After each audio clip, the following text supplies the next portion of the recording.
So, hi and welcome back to SJ. We are here with wonderful new guests at SIME talking about the workspace of today and tomorrow and how we're going to work. Okay, I'm here with my beautiful guests. Jenny Gejke, you're heading up the digital experience for customers at SJ. Yes, welcome. That's correct. Thank you. Great. Have you been taking part of SIME at all? Yes, I have. Yeah. It's so fun, and it's also so exciting to be around all these creative people. Oh? Yeah. Perfect. Great. Welcome. Because and you're here at Epicenter. How was your the impressions of Epicenter? Do you like it? Yeah. To be able to share ideas and get new ideas on how we can sort of develop our customer experience, but also get new ideas for how to develop our business. Great. It would have been not good if you said anything else, because you're sitting next to the CEO of Epicenter and the founder of Epicenter, Patrik Mesterton. Welcome. Thank you very much. Thank you. Good to be here. Yeah. How today? There's so many things going on here at Epicenter. What are your feelings? No, it's amazing that we can pull so many people together, and as you say, I mean, we're all about networking and learning and sharing and collaborating, and I think that our environment today is at its best when that is happening.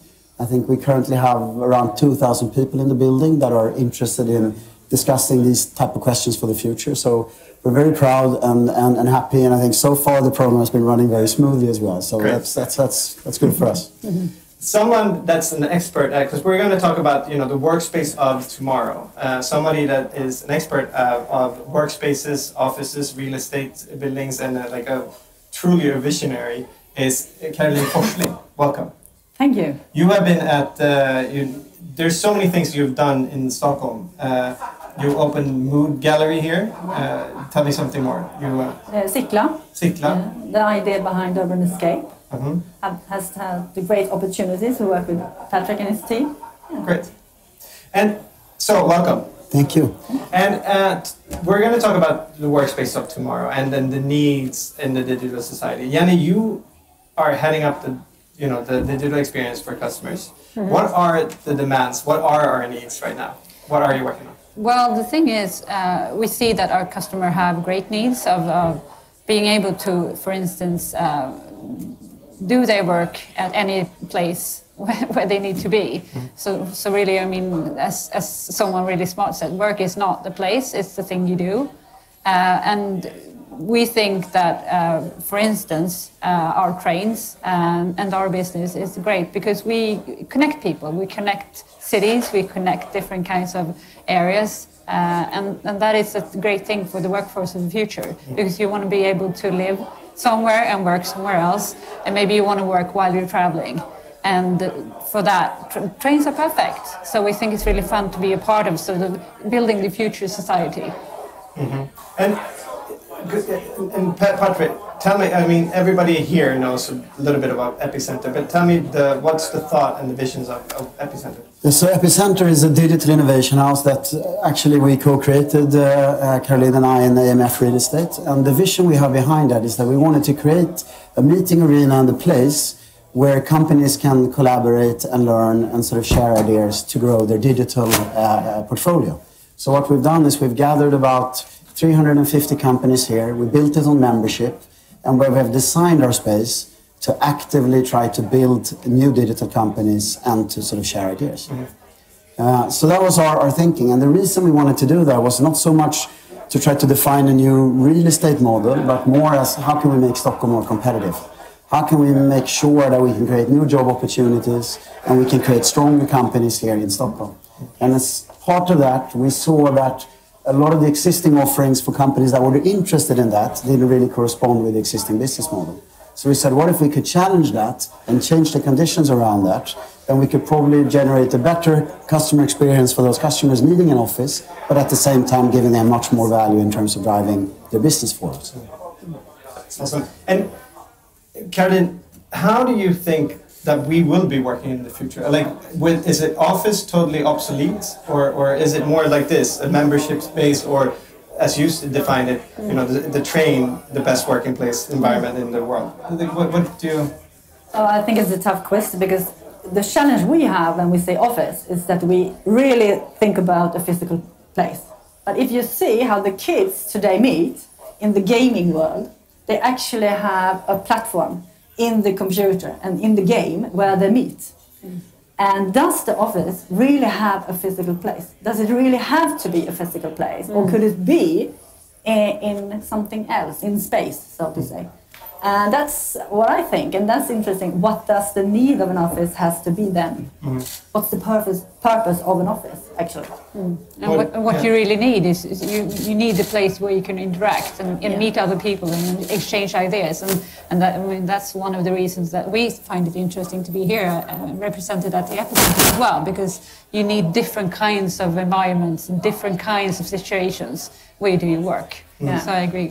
Yeah. So does you actually have to have an office 3 years or 5 years, or could office be wherever you are? And can you connect through the digital platform? Because if you take these VR glasses, or imagine there's in old towns they have the telephone kiosk. Yeah, we phone in them. But if you go in there and you can connect to your work with other guys in other kind of these kiosk places, maybe you don't need a physical space at all. So what's then happening with the buildings? Why should we interact on an office, or should we, or could we be in an Epicenter or a membership? And I think we have to challenge ourselves, because we are trained to think about offices as walls and roofs and square meters. But the whole business models for, it's going to change. It's going to change. Yep. And how fast is that in the future? Like I think it's right now. It's happening. It's happening. And so if you sit back and think we are going to do this forever and ever, I think you're really out there not surviving. But we also have a customer, traditional office customers that actually think as an office as a cost. And you need to be cost efficient, and you have to be activity-based, or whatever the words are for an office. And I think, could you see the office as a revenue? Can you earn money actually on an office if you do it the right way? And then it's not about the physical place, it's also about the leadership and how you bring purpose and passion into people to create value, or to create new business for you, or better business for you. Yeah, and I think that the office needs to earn its role, like many other things in the society. Because if you look at some of the global trends happening, you talk about the gig economy. People will not be employed in the same way that they have been doing before. We are having, the human beings are becoming older and older. That means that we're working further and further up, so we're changing pension things. We are completely digital, so we can work from anywhere. And what we know that I think that is going to drive us towards an office and some kind of place to be anyway is really the role of learning and collaborating. Those would be the two fundamental drivers. So people are very social, but you and I can be social at the local cafe. So if we want people to be in the realm of our offering, we need to find something that brings you additional value. And that's going to be, if you can create what we like to refer Epicenter as to, without using that as an example, but if you can create an opportunity place where you feel, if I go to this place, I learn more, I can make more business, and I can interact with the colleagues the way I want to, then you start earning your role. And when you do that, you're going to have it easier to attract both talent and a willingness to pay, which is going to be great for the real estate companies that will have a lot of inventory then. Is SU an opportunity place also? I would say we are. And also, I think, in addition to the things you mentioned, you need also a great infrastructure if you will be able to work. So, I mean, for us, for instance, it's important to invest in the infrastructure, and we're looking a lot at increasing the capacity, for instance, for Wi-Fi during the rail network, because that's really important to us customers, and also for being able to work on the train, for instance, and make it easy to live in one place and then work in one other place, and you work in different places and on different days. And in sort of in the future labor market, that is key, because not everyone can live in the same place, and you need to be able to adapt. And one day you have this mission, and the other day you have that mission. So in that aspect, I think we're a really exciting company, because we can enable people to sort of exist in the future's labor market. And then maybe as you should think about, is it to transport people? Is it to connect people? It's connect, and can we connect people? Because today we're actually not talking to people sitting next to us when we are going with the train. So how could we interact and make the journey with SEO, where transport I take to interact and learn? There could be an Epicenter in an SG train, for example. Yeah, Why not? we've tried it. We called it the Epi train, and also bringing sort of new technology to the train and experimenting with both sort of the social aspect of being on a train, but also how new tech can sort of help us work more effectively. So it's a big opportunity. Having 30-minute meeting rooms in the train would be awesome, wouldn't it? Yeah. For instance, yeah. Okay. What else services? I mean, I'm so excited to speak to you because I just learned that you could now not buy tickets, but use tickets through a little chip in your hand, like we have here at the Epicenter. Yeah. Tell me about that. Well, actually, it's a pilot that we're trying out, but we have managed to get these injected NFC chips to work as tickets for our customers. So if you want to, you can just add your loyalty membership here, and then the train person can sort of check that you have your ticket without you using your phone. So it's kind of neat. Wow. Yeah. So now you could use, because we're using the same technology here. Yes, correct. I mean, we discovered this a few years back on a conference, and as this is a digital innovation house, people like to challenge and push the envelope a little bit and said, what would happen if we would use that as part of our infrastructure? And that sent some of our people in our team to say, well, let's challenge and see what kind of services we can connect to that. And that sort of snowballed. And we're very happy, of course, that there's more people utilizing the technology because we think it helps people with convenience. And if there's a role for technology to play, it's really to simplify for people and try to help them with things to make their life more convenient. And I think we have opportunity to do lots of good for the environment because you don't need key tags and more plastics and everything else. So we're very happy that you're piloting this technology as well. Yeah. Awesome. Okay, so we're, if the office space as we know it is more like obsolete or more and more getting obsolete, we're going to meet through, digital chatting, having online meetings, and what's the role of SE in that in the future, do you think? Well, like you so well put, I mean, we have a big why, and that's bringing people closer to each other. And I think we have a really important role to play doing that. Not only if you want to go see your family, but also to work. With the capacity we have and sort of the plans for the future regarding sort of scaling infrastructure and making, maybe also building high-speed rail to enabling high-speed trains, I think we have a really important role, continuing bringing people together and also connecting for the sort of future workforce and enabling to live anywhere in Sweden and still be able to have exciting jobs and meeting exciting people. And I think the trains have an excellent opportunity actually to educate people, because if you're stuck there for 3 to 4 hours, you're traveling anyway. I think what I would do if I was working for SE, I would look a lot into ed tech companies and see if I could partner with them. What if you would travel up and down commuting to Gothenburg and you can learn Spanish in 4 weeks? I mean, you can do a lot of these type of things, educate people and get dialogue started. So I think investing in infrastructure as you do, seeing the train as a meeting place and an opportunity place, I think that's absolutely strategically right. Where I think you have a unique position that is much better than the flights, because you can actually create much more value by doing that. Yeah, and we believe, even though, I mean, technology is advancing and everyone is looking at self-driving cars, they don't really have that capacity that you need to sort of create some sort of greater value for society, and also looking at the environmental aspect of different kinds of transport. I think the train is the future. So what's going to happen also when, now that you're talking about high-speed trains, it's going to take how long? I mean, I heard 6 minutes in rush hours, trains going south from Stockholm, which is almost like the subway. Yeah. And we're just going to just keep on moving. Will that also affect the way we work, do you think? Absolutely, but also about the trains, but take about the project Hyperloop, where you could actually be in Berlin for 45 minutes. So I think also the country, the borders will be not so much borders anymore. It became interesting where you live and work, because we can work in Berlin or we can work in Stockholm or London, because the trains or the Hyperloop project, everything's going to be faster. So the cities became much interesting to people. I fully agree. I think the urbanization and connecting cities will be more important than growth in a country per se. So it's a question, where does Stockholm want to be? Do we want to be part of one of those growth centers? And if we can connect cities like you're talking about, Karolin, I think that's of great value. And I think that you're going to be moving in a much wider context, because just of the networking and connection effect by bringing people closer is going to change a lot in the pattern how we work in it. Mm-hmm. And how are you? I mean, I know that SE has the labs division, but how are you like working towards this? I mean, in sort of an environment that's changing.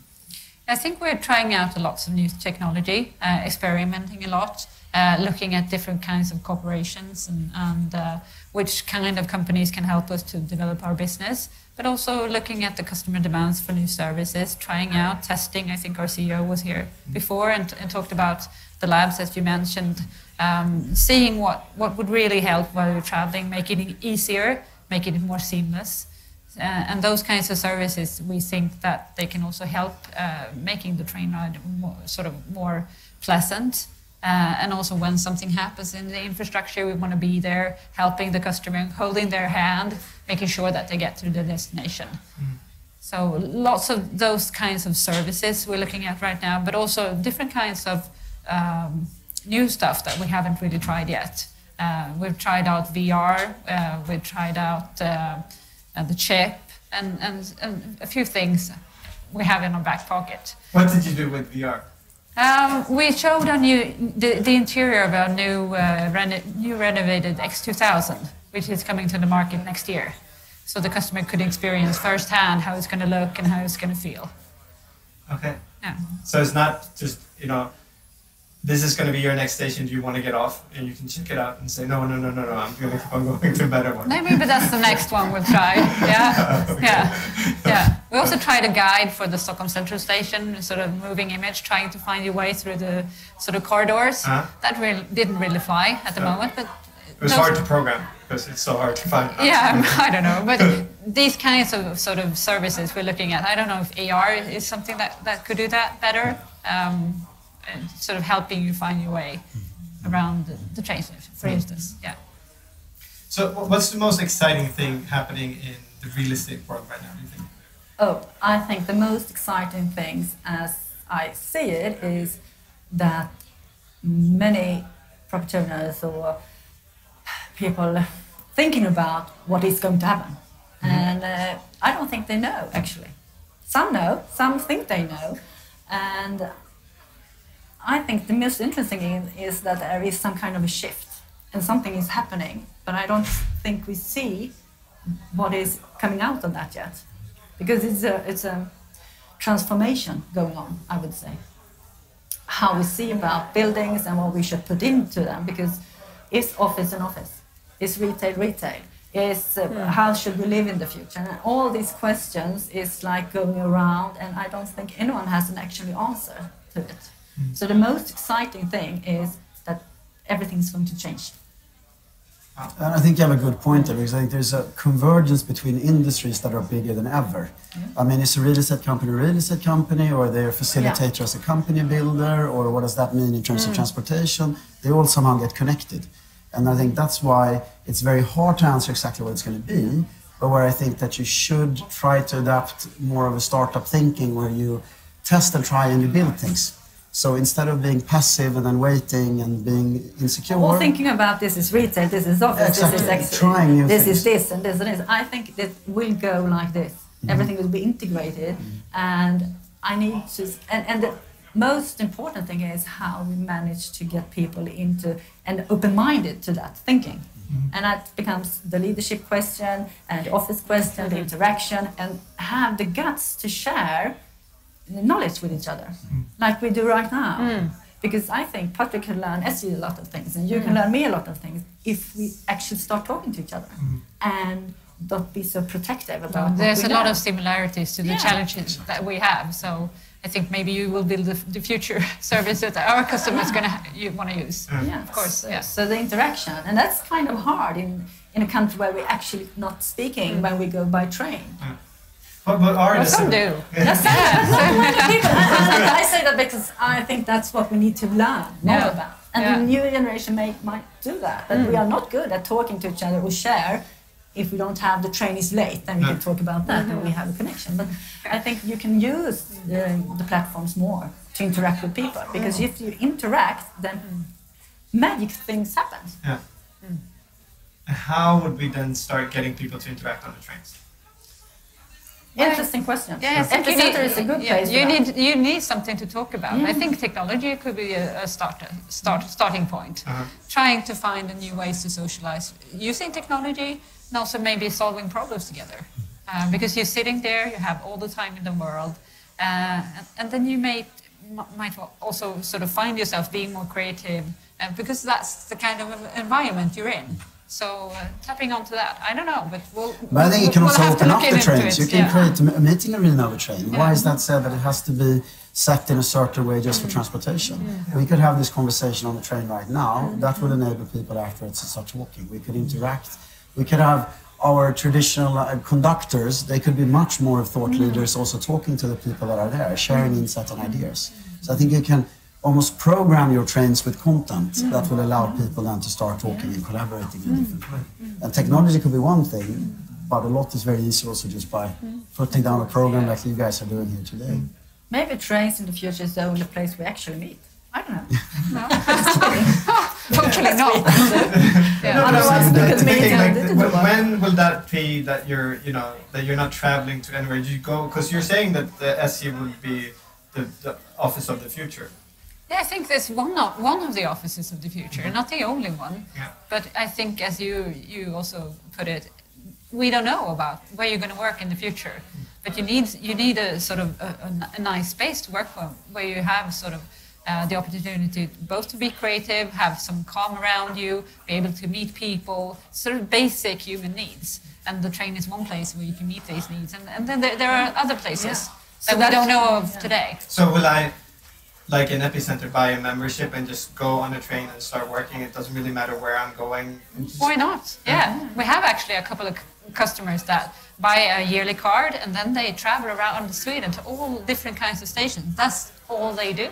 They travel around with train. Amazing. So there are people that sort of enjoy the train so much that that's all they do.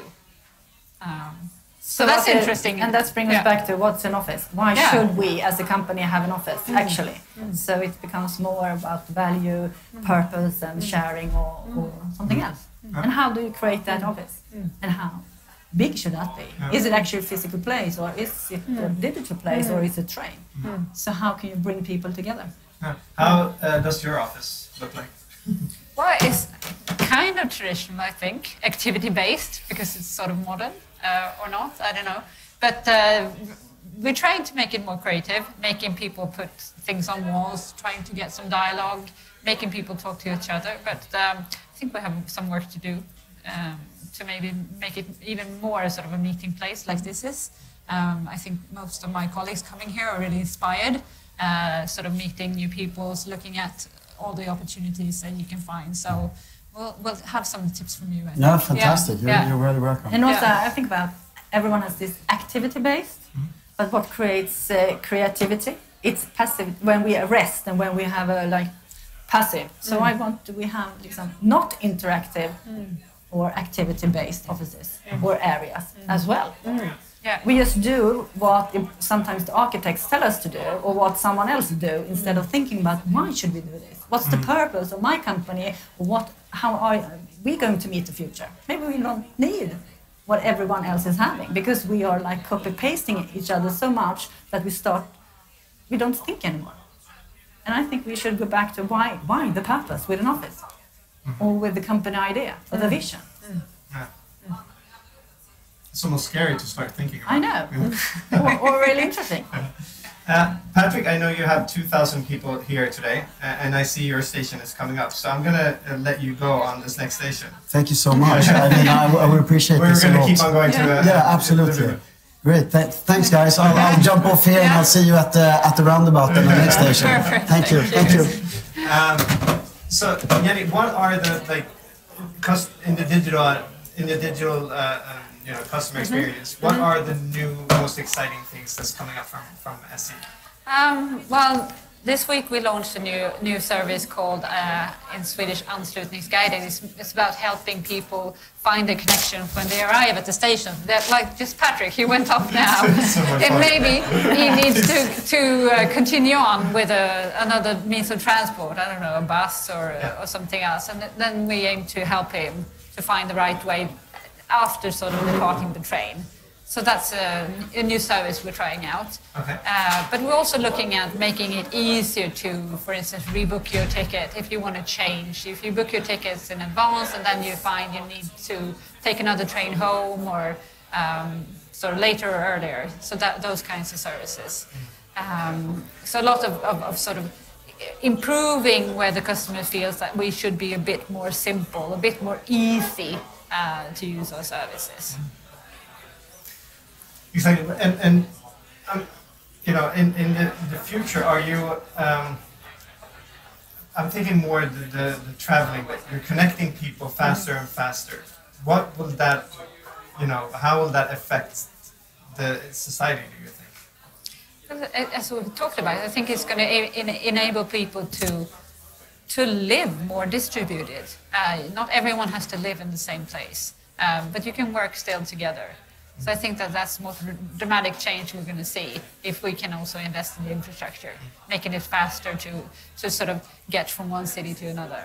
So I think that's the biggest thing we can contribute to.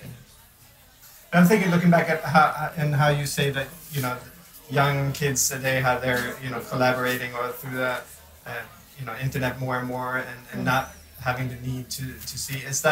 Are you positive towards the future, or I think that you have both trends at the same time. I guess you see that too, working with sort of physical spaces. People need to work more efficiently digital, but they also need physical meeting points. So I don't think it's either or. I think it's both. And Karolin, I mean, when you're looking at talking about the office and you're questioning it a lot, how are the structures? You know, is change going on really, like in you know, the real estate world, or everybody's just scared and holding, you know, back at their the business models that they're used to? I think it's both, and it's how it is going to be. I think it's not either but I think some people need an office because they're what they're used to, and then the future and the new generation think something different, and it takes time to change because we are trained and we have a certain behavior and we're used to things and we don't let go. But we see the change. We see how much co-working spaces in London, for example, 18% of what they rent out is to co-working spaces. That's quite a lot. What's happening and what's that going to be? But also, I think we need to challenge ourselves because the property owners have a really big impact out to create places or spaces or where we want to be and live. We can do a lot of things, but we need to change, and change is hard. 70% of every change is going to fail. Harvard Business School. So change is hard, but I think we should embrace it and be more positive, but also have an understanding that it's people don't like change, and how can we actually bring them on the journey to the next station, so to speak. People don't like change? No, they don't. Is that your experience too? That people don't like change? Everyone say they like change, but no one really do. Yeah. That's my experience as well. Otherwise, we should have changed. But we are humans, and 70% of every change fails, and there's a lot of studies on this. But you need to understand that you can't just change. You need to like prove it and bring it and have a plan for how to change, to bring people along in a certain point, and then you need to just decide and do it. Okay, interesting. So I think our time is up, and because our station is here, I guess. Okay. Yeah. So I guess I'll see you out in Epicenter, and thank you guys for watching, and yeah, thank you for being here. Thank you. Thank you.